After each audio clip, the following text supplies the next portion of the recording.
Welcome everybody to another episode of Community Heroes. And as you know, our focus is to embrace the special need population and to promote all inclusiveness.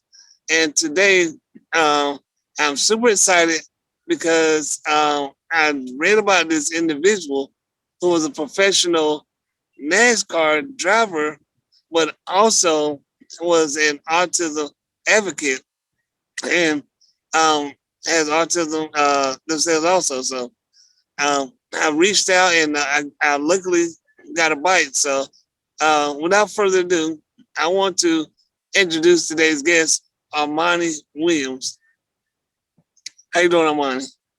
I'm doing good, Tyrone. Thank you for having me. It's a pleasure. Yeah. Okay, so I kind of gave a little spiel about who you are, um, but no, I'm gonna just jump right into it and just ask you if you can just tell us a little bit about yourself growing up in your hometown, and just kind of let everybody know who you are. Yeah, I'm Armani Williams, 21 years old, college student. And, kind of how I grew up. Like, I was originally born in Ann Arbor, you know, um, my parents divorced when I was two. So, like, every now and then, like, I spend time of the week at my mom's, where, like, I think she lived in Manchester, Michigan for a long time, and then, my dad over in Royal Oak, Michigan. And, all of a sudden, like about 10, 11 years ago, my mom moved up to Grosse Pointe, and, I've been living up here ever since, and sooner or later, my dad joined up and, moved here to Grosse Pointe. So now my family's much closer together, so I think for me growing up, being diagnosed with autism when I was two, it was definitely like full of uncertainty, wasn't sure what I was going to do with my life, but thanks to the support I had from my parents and they believed in me and are willing to like help me along the way, I've been able to kind of overcome the challenges that I've been able to overcome with autism and just kind of be my own man, just find my own personality, been able to find what I wanted to do. And my passion was race car driving. And, I've been racing ever since I was 8 years old and, been racing for 13 years now. And my dream was always to race in NASCAR.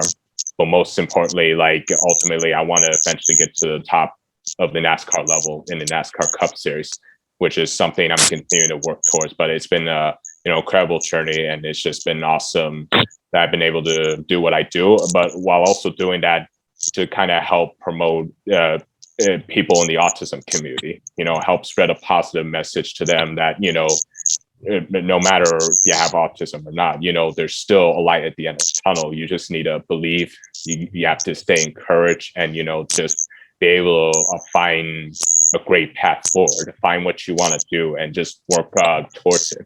That goes with everybody in this world. And so, that's something I like to try and embrace, not only as being a race car driver, but embrace the community who are kind of like me as well. Yeah, I think that's awesome. And like you just said, there's so many different professions out here. But the thing is, a lot of times, depending on where you're from, you might not have the resources to pursue those careers. And luckily, you have parents that support you. But I don't know if NASCAR is really big in your state, but also that helps along the way. Like if it's something that's kind of big in your area, there's a lot of resources that you could tap into. Uh, so that's a great thing also. Now, my next question I wanted to ask you was where you currently reside, but you kind of tapped into that already about where you currently reside. So I'm gonna jump into my next question, which I phrased it, tell us a little bit about your educational background, but I think I'm going to rephrase it, and I would like to know, since you do have a experience in NASCAR driving, were there any kind of classes or certifications or anything like that you had to, do before you could actually, get behind the steering wheel of a car to drive? Oh yeah, definitely. I mean, I think there was like a go-kart school all the way up in Jackson, Michigan. They had this like little racing area, where they had a road course and an oval with it as well. And I think we decided, I think it was like an 8-week course, and we decided to take it. I kind of like already knew what a gas pedal and a brake pedal and a steering wheel does. I mean, that's basically the basics, but having to, um, race against other people was also like the next challenging part, so that was something I had to learn how to race people hard, but also race people clean, understand like the safety around other drivers, because racing has always been known as like no other sport has been. It's a dangerous sport that you can get hurt. It's pretty dangerous, so I had to keep mindful what I was doing on the track. But yeah, took an 8-week course there, and then eventually next year I ended up racing full time in the junior go-karting division, and then moved up to the mini cups, raced in the Arca Truck Pro Series until I eventually got my way up to NASCAR, to the NASCAR Pinty Series in Canada, and racing in the NASCAR Canaan East and West Series. Then made a couple starts last year in ARCA.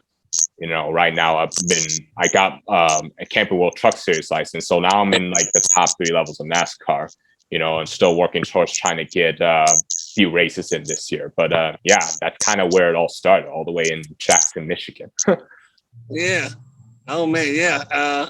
And see, and you might could tell, I know just enough to be dangerous when it comes to NASCAR and what it takes to get there. So this what you're telling me is new information for myself and everything. So that kind of jumps us to my next question. So you told us a little bit about what you had to do to get to where you're at. I guess to summarize the next question, about 4 years now, like how many years has it been since you're training, like you said, with the go-karts to all the way to now, that you can say you've had the years of work you put in? Yeah, I mean, I would say, like ever since that day, like, started 8 when I was racing. So it's gone 12, 13 years. But, I think as like I continue to move up through the ladder, of course, there's always new challenges. There's always something new to learn. You're never like going in there, thinking you made it all, like everything's always different. And it's all about willing to adapt with the challenges and the adversities you're about to face, And so for me, I think that kind of a training back then where, at least knowing how to race against other people kind of helped me along the way as far as moving up the ladder, and kind of helped me build by being a better race car driver just based on how I competed against others, and how I raced against others, and willing to do whatever it takes to, win races, and so like that from where I started with that little 8-week program, kind of helped set me up for what was to come for me. Yeah.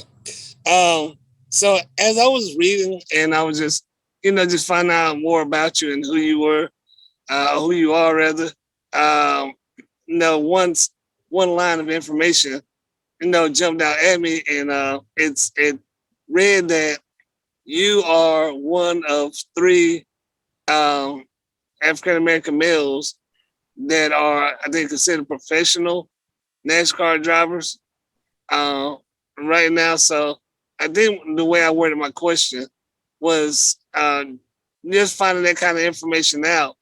When you're in,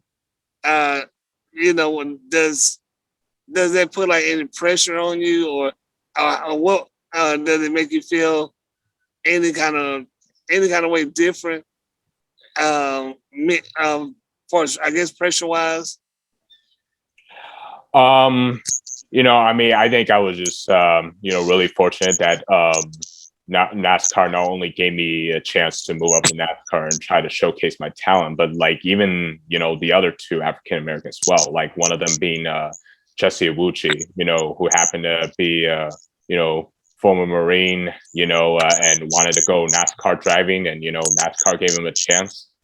As well as Bubba Wallace, who has worked his way all the way to the top level of NASCAR in the Cup Series. So I think for me, when I had the chance and opportunity and recognition that I needed from NASCAR, it really helped satisfy me more, and really it just made me want to just go out to every race I compete in and just prove others that, I belong here, no matter, what I look like, where I come from, I made it if I tried, that I can compete against these guys week in and week out if given the opportunity. So it's just, it was just great to be in the list of those two other African Americans that, I'm certainly hoping in the future that we get more, so that way we become a more diverse and inclusive sport. I think that'd be really good. But just appreciate NASCAR for giving me the chance. Yeah, and I definitely agree with you. And just this is my what they call it, soapbox or whatever. I just feel like you said, something that was very important. Given the opportunity to showcase your talent and just being a male in general, I think it's great that you're helping open up the door so it can be more all inclusive, and for males and general minority males, whether it be we're talking about ethnicity or ability, because again, like you said, you are advocating for autism, so it's opened up the door also that there are other individuals who may have a diagnosis but are very much capable of competing with any the other ones out there. So I just, like I said, I just think it was awesome when I read about you. So and that's my soapbox comment for the interview. Awesome. So my next question I'm gonna ask you is and just can you tell us a little bit about some major milestones that you have achieved since you've been racing? Yeah, absolutely. I could probably, go back to my days when I was racing in the trucks, the Arca Truck Pro Series, where we raced around the Midwest in Michigan, Indiana, and Ohio. I think three or four times, I finished in the top five. I think I finished fourth at Toledo, Ohio, and became the highest African American driver to finish high in a race. I think the last one was ninth or 10th, and I ended up finishing fourth that day. And then having to be highest African American to score higher in points, which I think I finished sixth or seventh. And then just couple times where I was the hard charger, where I kind of fell back, but I was able to recover quickly for a good result too. So those kind of milestones come to mind. I would say to being able to get my first ever top 10 in NASCAR in just my eighth or ninth start, and then ARCA in my second start got a top 10 at the hometown track in Michigan last year. So those are the milestones that I can say that I've been able to achieve. But most of it kind of started when I was racing in a truck, where I achieved many milestones there. Okay, great. So like I said, we kind of mentioned a couple of times throughout the interview about your diagnosis of autism and just your advocacy. So my next question, I just wanted to kind of give a little bit more detail about your diagnosis when you did receive it, and how you had to adjust to as you grew up to the point to the young man you are now. Because I think you said you was diagnosed that too. So anyone who may have a neurological diagnosis know that a lot of times there are small adjustments that you have to do just growing up a lot of times. So I just want to let you give out opportunity to kind of explain some of those things maybe you had to do? Yeah, absolutely. And really, like, it never came to mind that I had autism when I was diagnosed. I mean, like, I was just a very, very young child thinking, I was a normal child. Nothing was wrong with me, basically, and I think it was about right around the time I was, 7 to 10 years old. I can't really remember that, my parents had to tell me, what I was going through. And, they told me I had autism, and, it really opened up my eyes, to want to find out more about what autism is, being able to understand what this kind of diagnosis is and what type of things have I been dealing with this entire time. I mean, everything with the social interaction, communication, repetitive behaviors, all the things I could probably remember doing as a kid that maybe I didn't realize that I was doing it consistently before, so it really made me want to think of, okay, well, how can I overcome some of these challenges? Like, what are resources that I can use? Who can I talk to that would know better about this? And of course, my parents knew I had this the entire time. And, when it came time for me to commit to wanting to overcome some of these challenges, they were able to help me along the way, everything through speech therapy, occupational therapy, physical therapy. Sometimes they help me to help teach me like how to have conversations with people, everything that like you do socially, everything through communication, just how to talk to people, knowing how to make connections with people, just based off of like how you learn about certain people, knowing that, it's not always about you. It's always better to just learn about the person, you're talking to, just making those like type of connections, just getting that communication out there, and I think like, of course it took me a lot of practice to, get that figured out. And, even early on, eye contact was a big issue for me early on, like I could not look at somebody in the eye for like 5-10 minutes when having a conversation. That's something I had to overcome as well. And I've been able to do that, so I mean, it was just a matter of me just, being able to ask for help, being able to commit to any advice or that they gave to me and just putting it into good use, so it just took a lot of practice. It took a lot of me to get used to just doing it more. And right now it's really made me open myself up.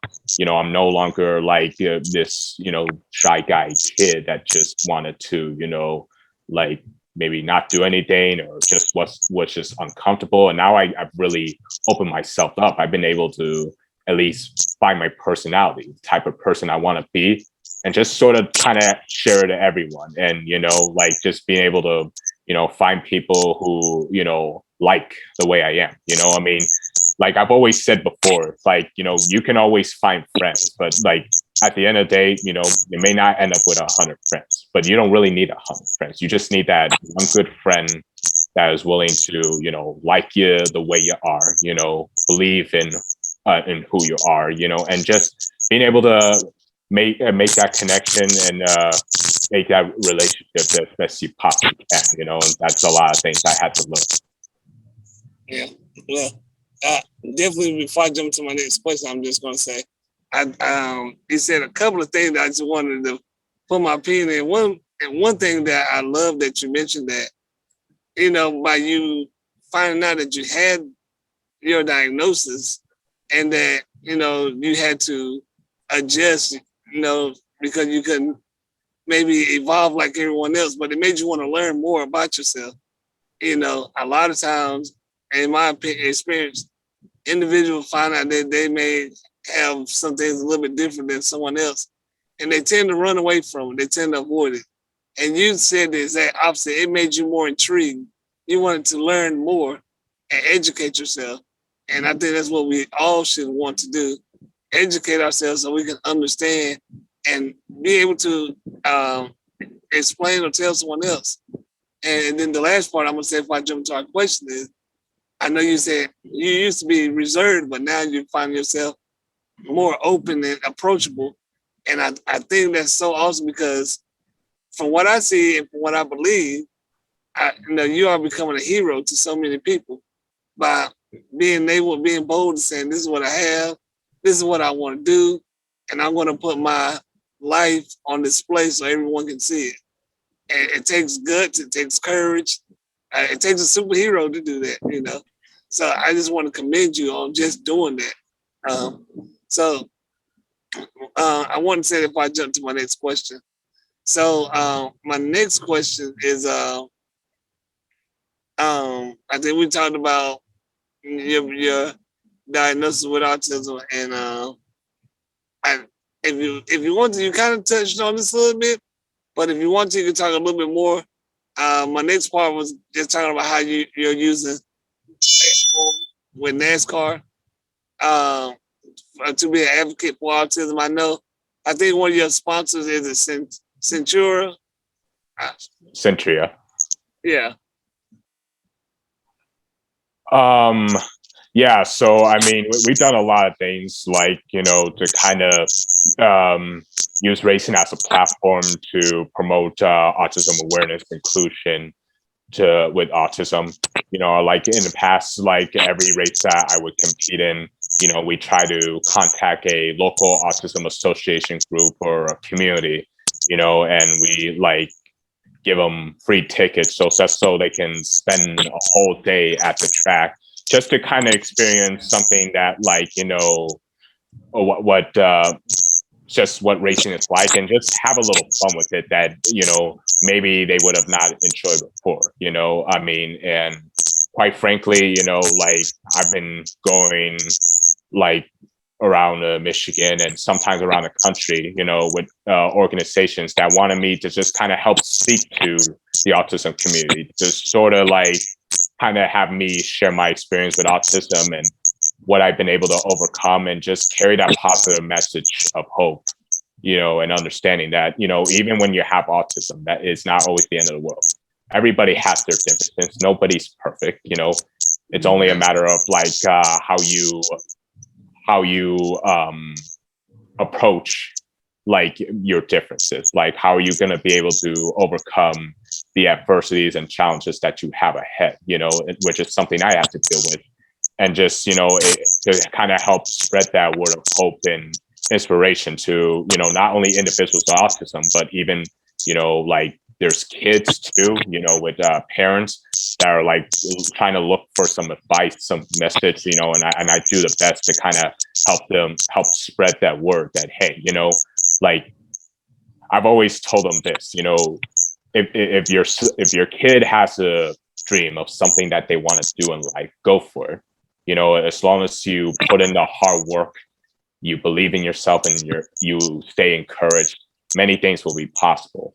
You know, I mean, just to kind of help give them something to where they can continue going forward in life, you know, because living with autism is hard, but, you know, that doesn't mean like, you know, many things cannot be possible. You know, you can make it if you try, you put in a hard work, in anything that, you know, you have a love and passion for. And that's just what I try to, you know, like spread the message to, you know, communities that I talk to that are related with autism, as well as potential autism, that, you know, they too help a lot with, you know, families or individuals who have autism, you know, just to kind of give them that support. And that's just what we're all about, just to support the autism community, you know, and just spread a positive message to everyone in the autism community, just to hopefully help them like find a way where they can continue on with their life, you know, continue to, you know, keep pushing, don't ever give up, you know, life always goes forward, and, you know, just be able to find what you love to do and just carry that with you the rest of your life. Awesome. So we're almost done with the interview. So my last couple of questions I always wrap up with is this is the opportunity. If you can tell our listeners who will be looking at this video today where they can connect with you online to just keep up with what you're doing. Yeah, so, you know, I have a website with Team Armani Racing. You can go on there and be able to check out, you know, a little more about me, but also a little bit about my foundation with Race for Autism, and understanding, like, you know, what our foundation is about with racing and autism. You can even follow me on Facebook, Instagram, social media, Team Armani Racing, Snapchat, Twitter, things of that nature, and be able to just keep up with any updates of anything I post, everywhere I go, whether it's racing or, personal life as well. Yeah. Okay, and our my last question.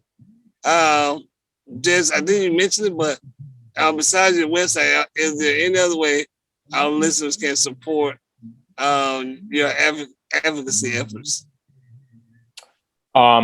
Yeah, definitely. I think if you go to our website, you can be able to, sign up, be a part of our foundation, and do whatever it is to, go to your local autism, communities, and continue to spread the message, give them a positive message of hope, just so people in the community can find a way forward.